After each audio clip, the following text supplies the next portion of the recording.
moi, je me nomme Wedago Aristide. Je suis ingénieur en informatique, option génie logiciel. En termes de parcours scolaire, je peux dire qu'après l'obtention du baccalauréat en 2015, le baccalauréat s'est validé avec la mention bien. Donc, j'ai été titulaire d'une bourse de l'État pour aller étudier l'informatique en Algérie. Au bout de 3 ans, c'est-à-dire en 2018, j'étais titulaire d'une licence en ingénierie des systèmes d'information et des génie logiciels. Et 2 ans après, c'est-à-dire en 2020, j'étais titulaire d'un master en gestion et analyse des données massives, c'est-à-dire data science.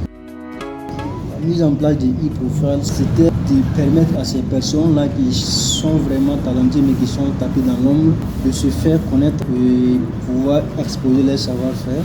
Et pourquoi pas avoir la chance d'être repéré par des gens qui ont besoin de leurs compétences. Donc c'est dans cette logique que l'idée m'est venue en tête de mettre en place pour un début une plateforme qui permet de rentrer, exposer ses compétences, c'est-à-dire tu créer un profil, renseigner, c'est-à-dire ton parcours, tes compétences, tes expériences et tout, même des prestations que tu fais, si tu as des prestations dans ton domaine, de pouvoir rentrer, renseigner tout ça, publier, que quand les gens rentrent, ils voient ça, voilà, ils se disent que voilà un profil intéressant.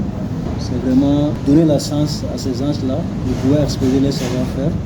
Voilà, et surtout être visible aux yeux des recruteurs.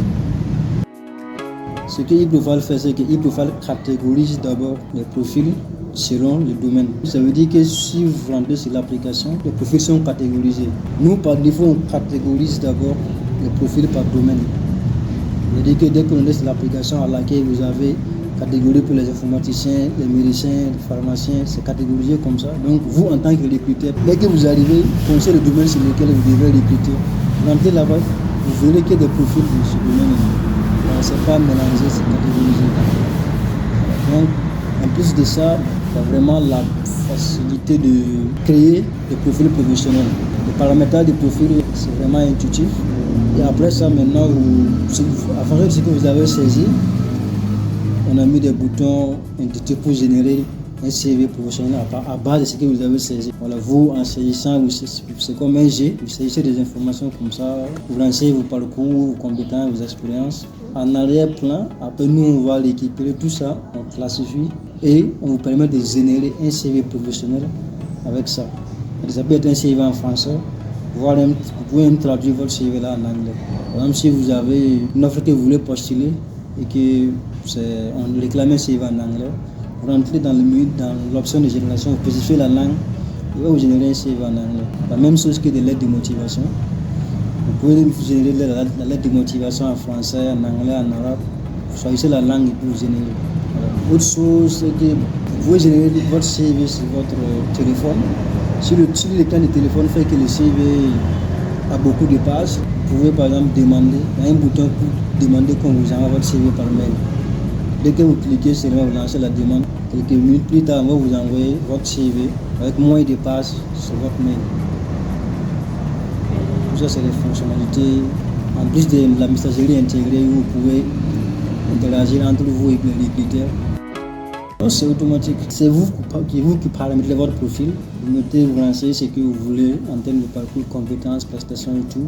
Donc, vous cliquez maintenant sur un bouton en arrière-plan, un automatisme qui est mis en place pour générer ce que vous voulez.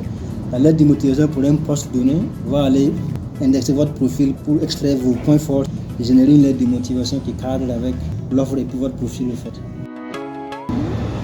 La plupart des fonctionnalités que j'ai listées, ce sont des fonctionnalités assez complexes et que chaque fonctionnalité pour la mettre en place, ça a été un défi. Donc prendre par exemple les informations saisies par quelqu'un, classifier ça pour le retourner un template d'un CV professionnel avec sa photo et tout. Faire ça, ça a été vraiment un exploit. Dans la vie des développeurs, c'est comme ça. Mais voilà, avec la persévérance, vous arrivez à développer. Donc, presque toutes les fonctionnalités de l'application sont assez complexes. Parce que nous interagissons aussi avec l'intelligence artificielle derrière, surtout pour la traduction des CV en anglais.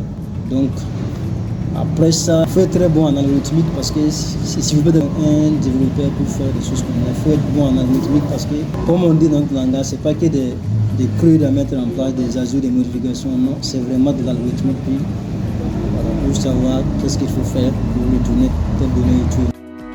Il y a un volet abonnement. Pour l'instant, on a ouvert la plateforme pour que les gens puissent tester vraiment toutes les fonctionnalités possibles. Mais au fil du temps, il y aura un volet abonnement qu'on va mettre en place pour avoir accès à presque toutes les fonctionnalités. Et pour l'instant, toutes les fonctionnalités sont ouvertes à l'exception de la génération de la lettre de motivation et du CV en anglais. Parce que ces deux fonctionnalités nécessitent une interaction avec l'intelligence artificielle dont nous payons en arrière-plan pour les traductions. Donc, ce qui veut que là-bas, quand tu crées ton profil nouvellement, tu as deux possibilités de génération. Que ce soit CV en anglais ou bien lettre de motivation.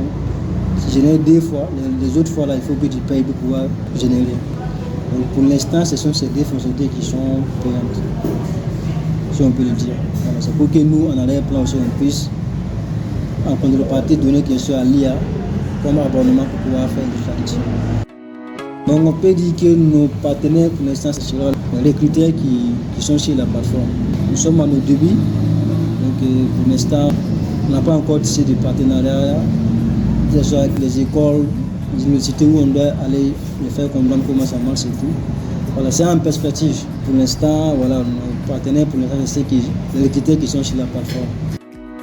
L'idée, c'est vraiment dématérialiser, si on peut dire, complètement le processus de recrutement les années à venir. Voilà, éviter les dépôts de dossiers physiques un peu partout. Donc, l'idée, c'est vraiment arriver à un niveau où tout est automatisé sur la plateforme. Il n'y a pas de dossiers à trimballer et tout. Que ce soit les CV, les lettres de motivation et tout. Pour postuler, les recruteurs, ils regardent, ils valident ou pas. Tout ça, c'est vraiment arriver à un niveau où chacun a vraiment une chance, voilà, de se faire connaître.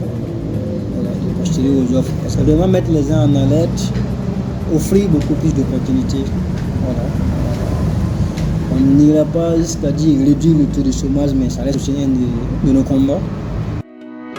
En tant que développeur, d'abord c'est la passion du code. Si tu n'aimes pas le code, tu ne peux pas. Parce qu'il y a des fois où une seule fonctionnalité peut te bloquer une semaine. Si toi tu ne te sens pas à l'aise dans le codage, en 2 jours de blocage, tu peux abandonner. Il faut que tu sois passionné du code. Même si tu as des blocages, voilà, tu explores les options disponibles jusqu'à ce que tu débloques. Sinon, les obstacles, tu vas les croiser en tant que développeur. Et surtout pour des solutions complexes qui sortent du cadre des scripts, les ajouts, les modifications et tout.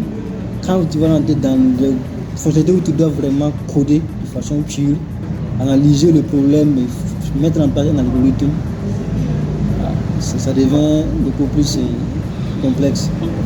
Donc, il faut être passionné, c'est avoir vraiment le courage, persévérer, aimer ce que tu fais. Sinon, dans le code, il n'y a pas de demi-mesure.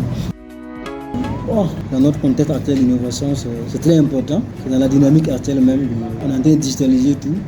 C'est vraiment ne pas discuter de limites. Tu as une solution en tête, tu te dis que bon, je vais mettre ça en place, mais ça peut être compliqué. Il faut te lancer. Si tu crois des problèmes, tu fais des recherches, tu débloques. Ce n'est pas avoir peur, il faut faire courageux pour lancer. Il n'y a pas de truc facile actuellement. Il faut se lancer, bousculer, avoir le courage. Puis voilà. Après, bon, nous, les développeurs, on peut vraiment se donner à fond pour faire ce genre de choses. Mais après, bon, il faut qu'on ait aussi l'appui d'autres personnes. Aujourd'hui, la compétence ne suffit pas. Ça ne suffit pas. Il faut avoir l'appui et tout. Parce que bon, moi, je sais que la solution que j'ai mise en place, c'est une très bonne solution. Mais quand les choses aussi demandent à une personne, deux personnes, si tu connais une profil, on va me dire non. C'est ça aussi la limite du côté innovation. Nous sommes ouverts aux partenaires parce que mettre la solution seule, ça ne suffit pas. Sinon, nous, on a rassuré que la compétence pour mettre les choses compliquées en place est là. On peut mettre les choses en place. Voilà, c'est le soutien pour vraiment maintenir cette chose en vie pendant des années et puis pourquoi pas concurrencer les géants, si on peut le dire. Voilà, parce que à la limite, ce qu'ils font, c'est pas aussi exceptionnel que ça. On peut le faire, mais par rapport à nous, ils ont les ressources nécessaires pour faire fonctionner ce qu'ils mettent en place. Voilà, nous, on a la compétence pour mettre en place, mais on manque de moyens et tout pour faire tourner. Voilà. Si les gens peuvent appuyer ceux qui entreprennent dans ce sens-là, à la fin, ça sera pour le bien de tout le monde.